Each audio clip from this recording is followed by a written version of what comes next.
रहीम। आज की जो हमारी डिस्कशन है वो ऑटोकैड बटन में सेव एज के रिलेटेड होगी और सेव एज टेम्पलेट्स जो हैं उनकी भी बात करेंगे और सेव की बात करेंगे कि एक डॉक्यूमेंट को सेव कैसे करते हैं। देखें जी, ये मेरे पास एक वर्क स्पेस खुली हुई है। Let me draw something hair.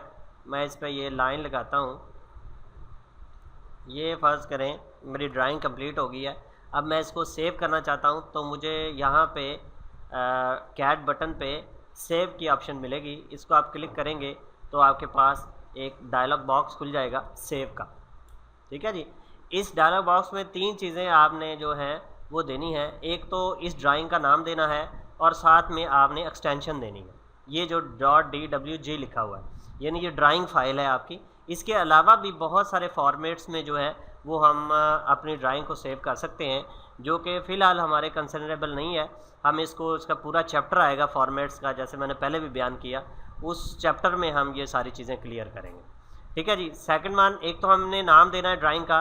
Let's suppose के ये फ़र्ज़ करें हम कहते हैं कि ये कोई प्लाज़ा है, फ़र्ज़ किया है, तो .dwg देना है, यानी आपकी ये ड्राइंग फाइल है। फिर आपकी वो लोकेशन के कहाँ पे आपने इसको सेव करना है, ई में, डी में, सी में, कहाँ पे करना है आपने, तो वहाँ पे आप इसको सपोज कर सेव कर देंगे। मैं लोकल डिस्क ई में एक नया फ़ोल्डर बना लेता हूँ।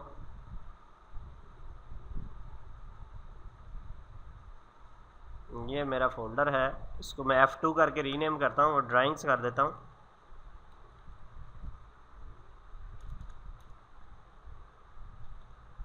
इसके अंदर मैं ये प्लाज़ा ड्राइंग जो है वो सेव करने लगूँ।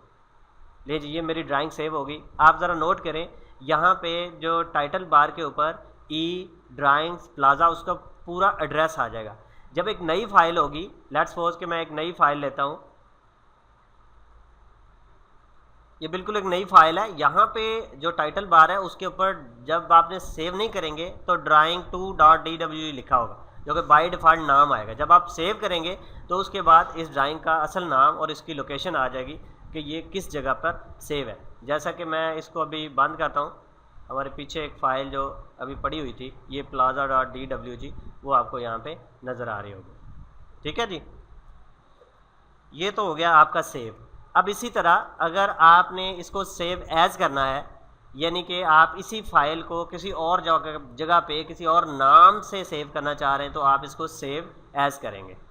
ठीक है। उसी तरह डायलॉग बॉक्स खुल जाएगा, आपने लोकेशन देनी है और यहाँ पे आपने नाम देना है, जो आप जिस नाम से आप इसको सेव करना चाह रहे हैं।